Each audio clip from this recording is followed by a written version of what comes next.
Bismillahirrahmanirrahim. Alhamdulillahirabbil wa bihi nasta'inu ala umuri dunya waddin. Wa sallallahu wa sallam ala asyrafil anbiya wal mursalin sayyidina nabiyyina wa habibina wa syafi'ina wa qurrati a'yunina Muhammadin wa ala alihi wa sahbihi ajma'in wa ala jami'it tabi'ina lahum bi ihsanin ila yaumiddin. Wa alaina ma'ahum wa bihim birahmatika ya arhamar rahimin, amma ba'd. Qalu subhanaka la ilma lana illa ma 'allamtana innaka antal alimul hakim. Rabbi shrah li sadri wa yassir li amri wahlul 'uqdatam min lisani yafqahu qawli. Amin. Walhamdulillah. Alhamdulillah, Allah subhanahu wa ta'ala masih berkenan melimpahkan nikmat karunia-Nya pada kita semua, bil khusus nikmatul iman, Islam serta sehat walafiat. Sehingga dengan itu kita masih diizinkan oleh Allah untuk melaksanakan segala aktivitas kegiatan kita, khususnya dalam rangka beribadah kepada Allah subhanahu wa ta'ala sebagai tugas utama kita dalam kehidupan dunia ini. Kemudian kita masih kita melanjut daripada pengkajian kita dalam Qasidah Burdah dan juga Bidayatul Hidayah. Di Qasidah Burdah itu kita masih dalam pasal ketiga tentang puji-pujian kepada Rasulullah SAW. Itu di halaman 8 kemarin terakhir. Fa inna fadla Rasulillahi laisa lahu haddun fa yu'riba anhu natiqun bi fami. Dan yang sebelumnya Imam Busiri mengatakan, Abu Abdillah Muhammad bin Sa'id al-Busiri radhiyallahu anhu, beliau mengatakan wansub ila dzati masyita min syarafin. Tapi sebelumnya maddarun nasr fi nabihimi, tinggalkan maddarun nasr, apa yang didakwakan oleh orang Nasrani fi nabihimi, tentang nabi mereka itu Isa bin Maryam alaihi wasallam. Wahkum bima syi'ta madhan fihi wahtakimi, silakan kamu hakimi, kamu nisbatkan apa yang kamu mau, madahan berupa puji-pujian fihi kepada beliau SAW, wahtakimi, tapi bijaksanalah dalam memuji beliau. Jadi jangan sampai seperti orang Nasrani yang mengangkat beliau SAW seperti seolah-olah anak Tuhan atau Tuhan itu sendiri. Tapi wansub ila dzati, tapi silakan kamu nisbatkan kepada zat beliau yang mulia, masyita, apa yang kamu mau, min syarafin, daripada kemuliaan apapun silakan kau sandangkan kepada beliau. Wansub ila gadrihi masyita min idhami, dan silakan wansub, nisbatkanlah, hubungkanlah kepada beliau, ila qadri, kepada kemuliaan beliau, derajat beliau, masyita, apa yang kau mau, min idhami, dari keagungan. Ya, apapun keagungan silakan kau nisbatkan, kau sandarkan kepada Kanjeng Nabi SAW. Kenapa? Fa inna fadla Rasulillahi laisa, sebab keutamaan Kanjeng Nabi itu tidak ada baginya haddun, batasan. Sebab kemuliaan Kanjeng Nabi SAW tidak ada batasan baginya. Fayuriba anhu natiqun bifami, sehingga bisa yuriba, bisa diungkapkan tentang kemuliaan beliau, natiqun, oleh seorang yang bicara, bifami, dengan mulutnya. Ya, tidak ada batasan bagi kemuliaan Rasulullah SAW sehingga bisa diungkapkan oleh orang yang mengungkapkannya. Sulit.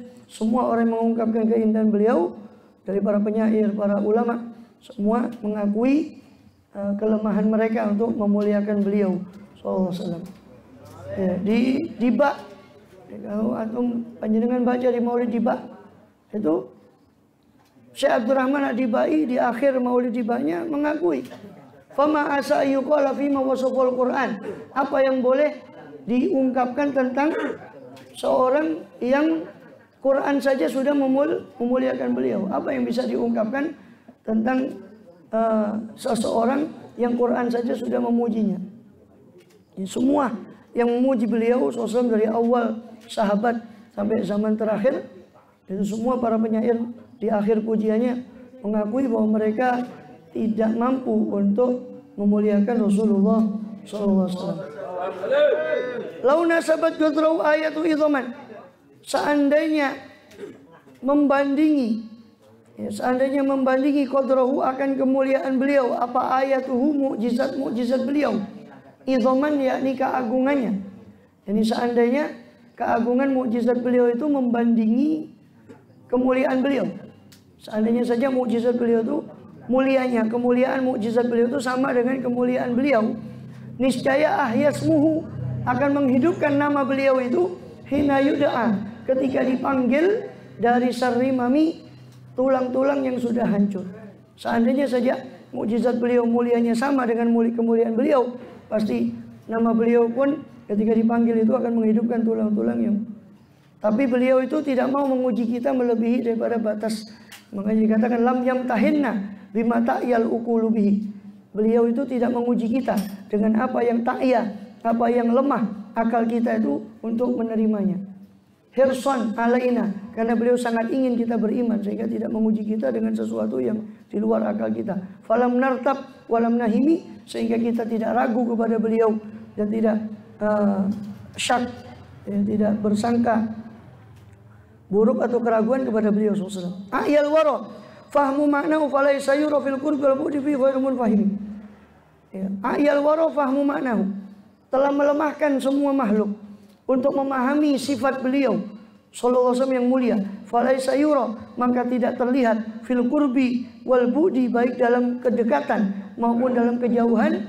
Siapa yang melihat beliau SAW baik dari dekat maupun dari jauh, ghairu munfahimi, kecuali orang itu akan dilemahkan atau terkalahkan untuk mensifati kemuliaan beliau sallallahu alaihi wasallam. Kasyamsi, diibaratkan beliau itu seperti matahari. Kasyamsi tadharu lil ainaini min bu'din, seperti matahari yang nampak bagi dua mata dari jauh. Soghiratan, nampaknya kecil. Matahari kita lihat dari jauh kecil. Padahal katanya para ilmuwan wallahu alam 150 juta ya jarak itu kilometer daripada jaraknya matahari.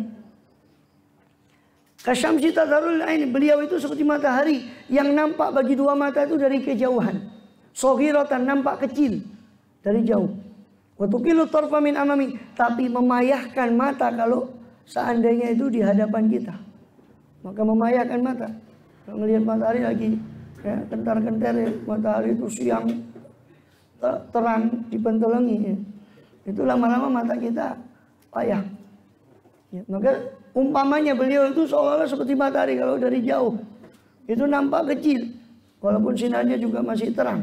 Apalagi kalau dari dekat maka dia akan tuqilu tarfa, akan memayahkan pandangan min amami, dari arah depannya. Wa kaifa yudriku fid dunya haqiqatahu, bagaimanakah bisa menjangkau di dunia ini akan hakikat beliau sallallahu alaihi wasallam. Siapa? Qaumun niyamun tasallau anhu bil hulumi, kaum yang tidur, tasallau, yang mereka itu terselimurkan anhu, dari beliau, bil hulumi, dengan mimpi-mimpinya. Jadi ibarat orang hidup di dunia ini ibarat, kata Sayyidina Ali, itu ibarat orang tidur. Nanti ketika bangunnya kapan? Ketika naza, sakatul maut, baru dia bangun, terkejut. Tapi sudah terlambat. Ya, katakan apa Sayyidina Ali? An-nasu niyamun wa idza matun tabahu. Manusia itu hakikatnya tidur. Ketika mati baru mereka bangun, baru melihat. Makanya orang kalau tobatnya sudah di nyawa itu di kerongkongan, gorgoroh masuk, itu sudah ngelihat. Maka percuma, disitulah tobat tidak diterima karena sudah ngelihat. Buat apa? Nggak sing beriman gaib itu kan protes semua kalau yang tobat yang ngelihat diterima. Kalau apa aku biyen tobat lah, ruangono lah wis maksiat wae engkone. Mati baru tobat, yang gelo itu baru tobat. Makanya tidak diterima karena orang ketika sudah di sini dia sudah melihat. Ya, makanya kata Sayyidina Ali, ya kan, kata Sayyidina Ali, orang itu hakikatnya tidur, kita ini masih tidur. Engko ngelilir lek wis wae sakatul maut itu baru ngelilir, baru sadar, tapi sudah telat. Kalau sadarnya baru saat itu. Ya. Kemudian Jadi bagaimana bisa menjangkau kemuliaan beliau orang yang tidur? Kata Imam Busiri, bagaimana bisa menjangkau hakikat kemuliaan kanjeng Nabi SAW? Orang yang tidur, kita ini ibaratnya orang yang tidur. Tasallau anhu bil humi, yang terselimurkan dengan mimpi-mimpi yang dilihat di indah ini. Hakikatnya namanya tidur tuh, yang dilihat orang yang tidur itu kan namanya mimpi. Jadi kita lihat mimpi. Alhamdulillah mimpi burdan. Mimpi ini burdan ya. Mimpi. Karena hidupan ini bayang-bayang. Nanti kehidupan sejati itu di sana. Kita kan terbalik. Seolah-olah menyatakan ini hidup yang sejati. Yang sana itu seolah-olah mimpi. Terbalik. Kebalik. Fama balagul ilmi fi annahu basyarun. Maka batas pengetahuan orang tentang beliau. Annahu basyarun. Beliau itu cuma manusia. Batas pengetahuan orang tentang beliau itu manusia. Nah, sampai di sini Imam Busiri itu berhenti, tidak bisa melanjutkan syairnya. Sampai di sini, fama balagul ilmi fi annahu basyarun. Terus dia ulang sampai ketiduran mimpi Rasulullah SAW. Langsung sama kanjeng Nabi, wahai Busiri, penyempurnaan, sempurnanya bait itu adalah wa annahu khairu khalqillahi kullihim. Ini langsung dari kanjeng Nabi sallallahu alaihi wasallam. Fama balagul ilmi fi anna basyarun. Batas pengetahuan manusia tentang kanjeng Nabi, mereka cuma memahami bahwa beliau itu manusia. Tapi kemudian didatangi kanjeng Nabi, betul saya ini manusia, tapi wa anna khairu khalqillahi kullihim, tapi itu sebaik-baik manusia sallallahu alaihi wasallam. Wa kullu ayatin atar rusul kiramu biha. Semua ayat, semua tanda mukjizat yang didatangkan oleh para rasul kiram yang mulia, biha dengan tanda tadi, fa inna mattasalat min nuri bihimi, hakikatnya tanda-tanda mukjizatnya para nabi itu bersambung dengan cahaya beliau Rasulullah sallallahu alaihi wasallam. Bagaimana tidak? Nur beliau sudah ada. Para nabi ini coba jangan lihat di surat Ali Imran ayat 80. Itu. Ayat 80, Ali Imran surat ketiga ayat 80. Di situ akan dengan dapati bagaimana para rasul itu diangkat jadi nabi. Ya, itu. Kenapa? Karena diikat dulu perjanjian. Kamu saya angkat jadi nabi, tapi kalau datang Rasulullah kamu harus beriman. Jadi semua para rasul itu kata beliau di sini di Burda ini, ukulu ayin atar rusul, semua tanda ayin, semua ayat, semua tanda, semua mukjizat yang didatangkan semua rasul itu hakikatnya ittasalat min nurihi, bersambung dengan nur Muhammad SAW. Fainau syamsu fadlin, ini diibaratkan dengan satu ibarat yang indah, sebab sesungguhnya beliau itu ibarat matahari keutamaan. Hum kawakibuha, para nabi itu ibarat bintang-bintangnya. Kanjeng Nabi ibarat mataharinya, para anbiya ibarat bintang-bintangnya. Yudhiru anwaroha, yudhirna anwaroha linasi fidulami, yang mana para nabi semuanya menampakkan cahayanya kepada manusia dalam kegelapan. Makanya dikatakan Allahu nurus samawati wal ardu, di antara tafsirannya Allah itu yang menerangi langit dan bumi dengan cahaya para nabi. Bukan hanya cahaya matahari saja. Itu di antara makna. Allahu nurus samawati. Ya. Akrim bi khalqi nabiyyin, alangkah mulianya dengan fisiknya Nabi SAW. Zanahu khuluqun, bukan hanya fisik, tapi zanahu khuluqun, fisik yang indah itu dihiasi dengan akhlak.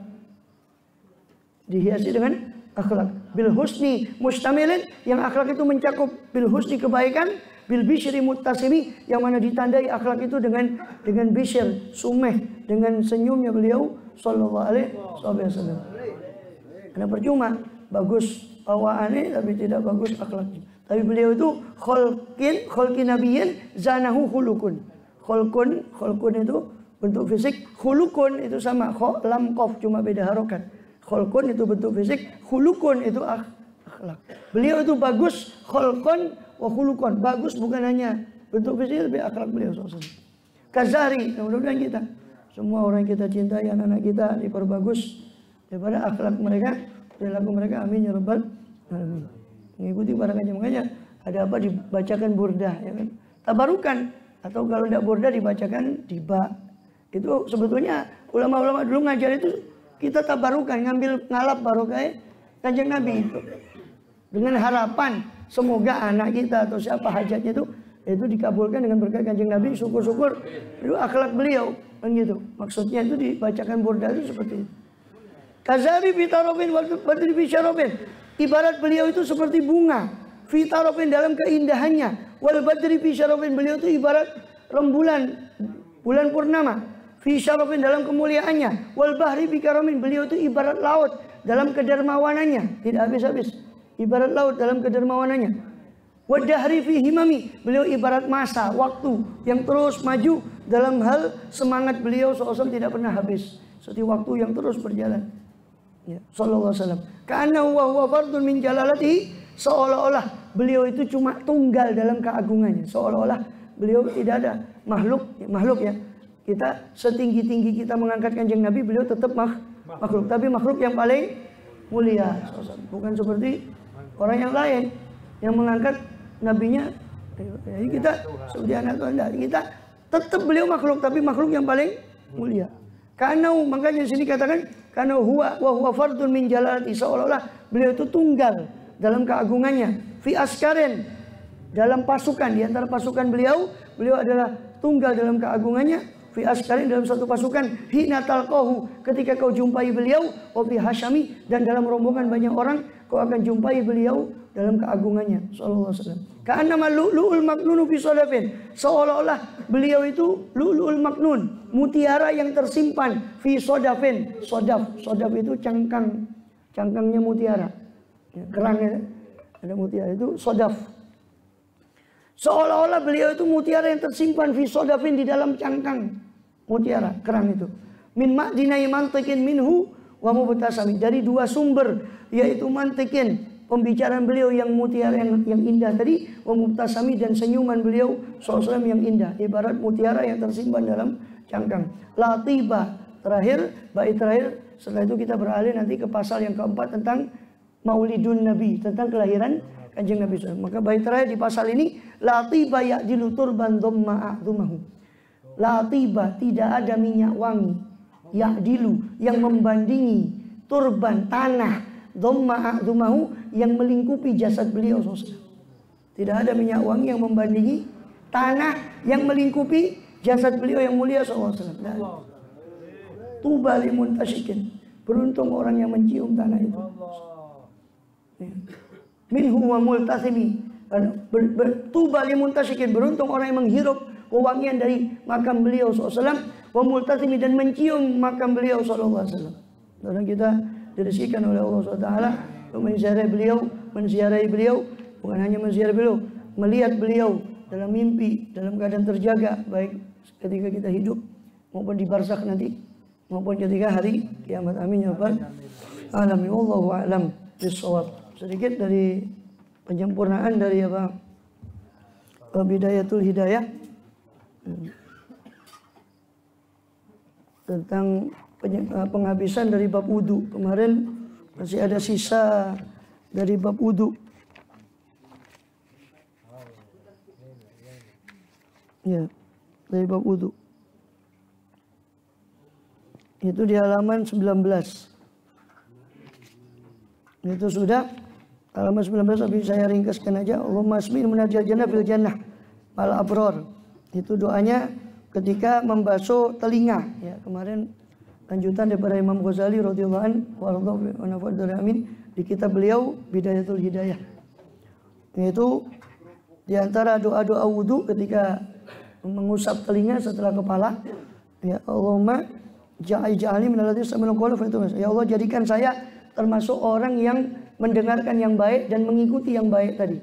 Itu ketika kita membasuh telinga, mengusap telinga. Kalau tidak bisa doanya bahasa Arab, boleh dia doa bahasa ya masing-masing. Pokoknya ketika mengusap telinga itu dia doa, ya Allah, jadikan saya orang yang, ya jangan masukkan saya orang yang angel tuturan nih. Jadikan saya ini orang yang mendengar kebaikan dan bisa mengikuti kebaikan tadi. Itu ketika mengusap telinga.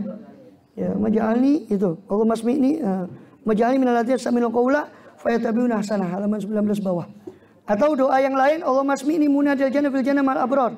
Atau doa yang lain ketika mengusap telinga, ya Allah, perdengarkan saya panggilan-panggilan surga bersama orang-orang yang soleh di surga nanti.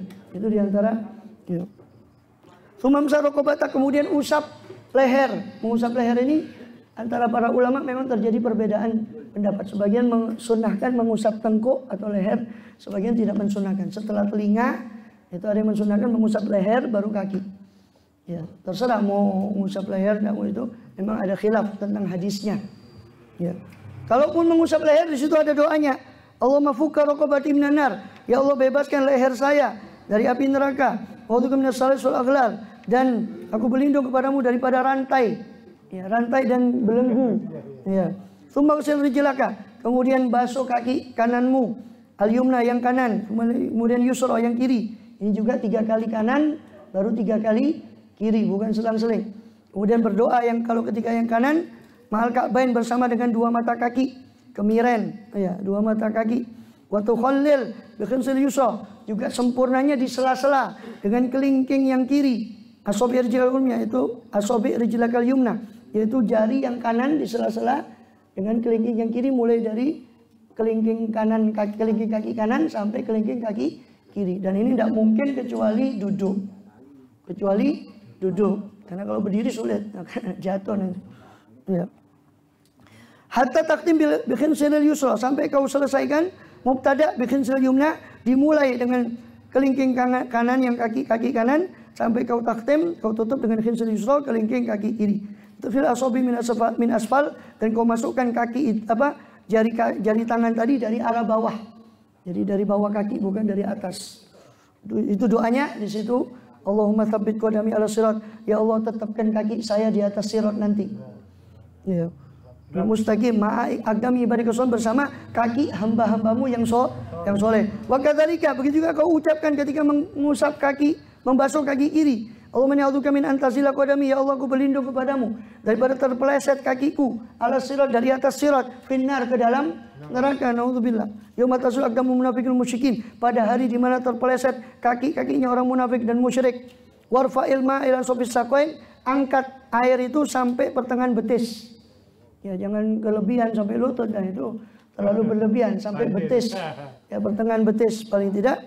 Ya, talasan, waroi tikrar, jagalah daripada pengulang itu 3 kali. Ya, wi jami afalik, dalam seluruh perbuatanmu. Fa idza faragta minal wudu, kalau selesai wudu, farfa basaraka, kalau selesai wudu angkat kepalamu ke atas, pandanganmu ke atas sambil membaca doa. Yaitu doa setelah wudu yang kita sudah kenal itu. Ya, asyhadu an la ilaha illallah, asyhadu anna Muhammadan abduhu wa rasuluh, subhanakum bihamdika asyhadu an la ilaha illa anta astaghfiruka wa atubu ilaik, atau amiltu su'an wa zalamtu nafsi astaghfiruka wa atubu ilaik faghfirli wa tub alayya innaka antat tawwabur rahim. Ya Allah, asyhadu an la ilaha illallah, saya bersaksi bahwa tiada Tuhan selain Allah wahdahu la syarikalah, yang esa, tiada sekutu baginya, wa asyhadu anna Muhammadan abduhu wa rasuluh, dan saya bersaksi bahwa Nabi Muhammad itu hamba dan utusannya. Subhanakallahumma bihamdika, maha suci engkau ya Allah dan segala puji bagimu. Asyhadu an la ilaha illa anta, aku bersaksi bahwa tiada Tuhan selain engkau. Amiltu su'an, aku berbuat buruk. Zalamtu nafsi, aku menzalimi diriku sendiri dengan melakukan maksiat. Astaghfiruka, aku mohon ampun padamu. Wa atubu ilaik, aku bertobat padamu. Faghfirli wa tub alayya, maka ampunilah aku dan terima taubatku, innaka antat tawwabur rahim, sungguh engkau maha penerima taubat lagi maha penyayang. Allahumma ja'alni minat tawwabin, ya Allah jadikan aku daripada orang-orang yang suka taubat. Wa ja'alni minal mutatahhirin, dan jadikan aku daripada orang yang suka bersuci. Sebetulnya riwayat hadisnya cuma sampai situ. Cuma ulama menambah wa ja'alni min ibadikas sholihin, itu tambahan dari ulama. Wa ja'alni min ibadikas sholihin, jadikan aku ya Allah termasuk hamba-hambamu yang soleh. Nah, di sini ada tambahan dari Imam Ghazali. Ini khusus di Ihya sama dari Imam Ghazali. Wa ja'alni saburan syakuran, jadikan aku hambamu yang pandai bersabar dan bersyukur. Wa ja'alni azkuruka katsiran, jadikan aku selalu zikir kepadamu yang banyak. Wa usabbihuka bukratan wa asila, jadikan aku selalu bertasbih padamu bukratan di pagi hari, wa asilan dan di sore hari. Faman qala da'wat, siapa yang membaca doa-doa tadi, doa-doa wudu tadi, fi wudu, dalam wudunya, kharajat khotoyahu, akan keluar dosa-dosanya, min jami' a'dha'ihi, dari seluruh anggota badannya, wa khutima ala wudu'ihi, dan akan distempel, dicap, disegel wudunya tadi kepada Allah, oleh Allah. Warufi alau tahtal arsh, wudunya tadi diangkat sampai di bawah arsh. Falam yazal yusabbihullah, senantiasa wudu tadi yang digantung di arsh tadi, si wudu tadi itu bertasbih kepada Allah, yuqaddisu, mensucikan Allah, yuktab lahu thawabu dzalikal wudu ila yaumil qiyamah, ditulis pahala tasbihnya wudu kita tadi sampai hari kiamat untuk orang yang wudu tadi. Sebenarnya wudu asal-asalan ya, Tapi kalau wudhu memperhatikan adab tadi sambil baca doa tadi, kata Kanjeng Nabi, dicap. Ini ada hadisnya dari Rasulullah SAW, di stempel. Wudhu tadi diangkat ke arsy, si wudhu ini bertasbih. Pahala tasbihnya dicatat untuk orang yang wudhu tadi sampai hari kiamat. Ya. Masya Allah. Ya. Ini sunnah yang gampang, tapi bagaimana pahalanya besar sekali. Rugi orang yang meninggalkan sunnah-sunnah seperti ini. Wajtanib fi wudu'ika. Nah, terakhir masalah makruh-makruhnya wudhu.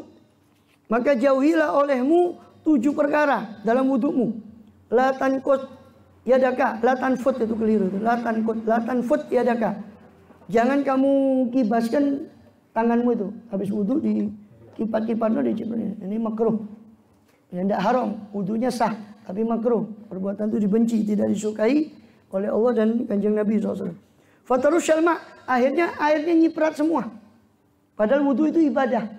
Maka tidak boleh kita menyipratkan seolah-olah kita berlepas diri dari ibadah. Itu tidak boleh, makruh. Ya, risih. Ya. Terus ya, wala taltim ra'sak wa wajhak bil ma' latman. Jangan menampar kepalamu dan wajahmu dengan air itu latman, dengan tamparan yang keras. Ya wudhu itu biasa wae. Ngucerat kabeh kena koncone. Buat telas kabeh. Ya bajunya itu basah semua nanti. Wala tatakallaf fi wudhu. Jangan bicara di tengah-tengah wudhu. Apa ya batal? Memang tidak batal wudhu, tapi makruh wudhunya kalau sambil ngomong. Ya. Wudhu bahas bal-balan tentang Piala Dunia. Wudhu bahas. Kemudian apa? Wala tazid fil ghusli ala 3 marrat. Jangan lebih dalam membasuh atas 3 basuhan, 3 kali. Nah, ini berlebihan ini bisa jadi wala tukthir sobbal ma' min ghairi hajah. Jangan memperbanyak menuang air tanpa ada hajat, bi mujarradil waswas. Hanya sekedar karena waswas. Jadi kelebihan air itu makruh kalau airnya sendiri. Kalau itu air wudhu, air masjid itu haram. Kalau air wakaf itu hukumnya haram. Hati-hati kalau di masjid dipakai seperlunya, jangan mentang-mentang itu sudah melum bayar ya masjid ya. Digerocok sah. Hati-hati. Ini air wakaf harus dipakai seperlunya. Nah, itu tidak boleh berlebihan. Haram kalau air wakaf. Kalau airnya sendiri, walaupun airnya sendiri tetap makruh kalau berlebihan. Jangan sekedar memperbanyak air hanya karena was-was, kata beliau. Sebab bagi orang wudhu itu ada setan namanya walhan. Itu di halaman 22. Falil muwaswisin syaiton yal'abu bihim. Bagi orang was-was itu ada setan yang mempermainkan orang was-was tadi. Yuqalulahul walhan. Yang dinamakan walhan. Jadi setan ini ada pasukan-pasukan khusus. Anaknya ada Simon ini. Ya. Ada walhan itu khusus ganggu orang wudhu. Ada yang ganggu orang sholat namanya khanzab. Atau ada yang membaca khinzab. Itu setannya sholat. Khanzab. Ada setannya pasar namanya zallanbur. Zallanbur itu setan yang di pasar. Suka ngojo-ngojo wis gak apa-apa, kurang ngono ae gak apa-apa, gak ero. Gak tahu, ngurangi timbangan, ngurangi takaran di pasar. Ini namanya zallanbur. Maka jangan asal kasih nama anak. Dia mas namanya setan. Kok ya, kerungunnya kok keren zallanbur itu ya. Kasih nama anaknya zallanbur. Ada setan namanya dasim. Dasim itu suka apa namanya? Kalau makan minum itu diganggu kalau tidak baca bismillah, itu namanya dasim. Ada setannya khusus, ini pasukan elit. Pasukan elit khusus ganggu para aulia, para solihin. Namanya setannya itu abiyat. Itu pasukan paskas, pasukan khusus. Jenderal. Oh, ya. Terlatih itu. Itu namanya abiyat. Ada lagi setan yang suka ngantuk, kalau bikin ngantuk kalau lagi ngaji, kalau lagi, saya tidak nyinggung ya, kalau lagi ngaji, kalau lagi sholat, baca Quran. Iya ngantuk, yang global paling coba, tak ngantuk, mau cukup Quran.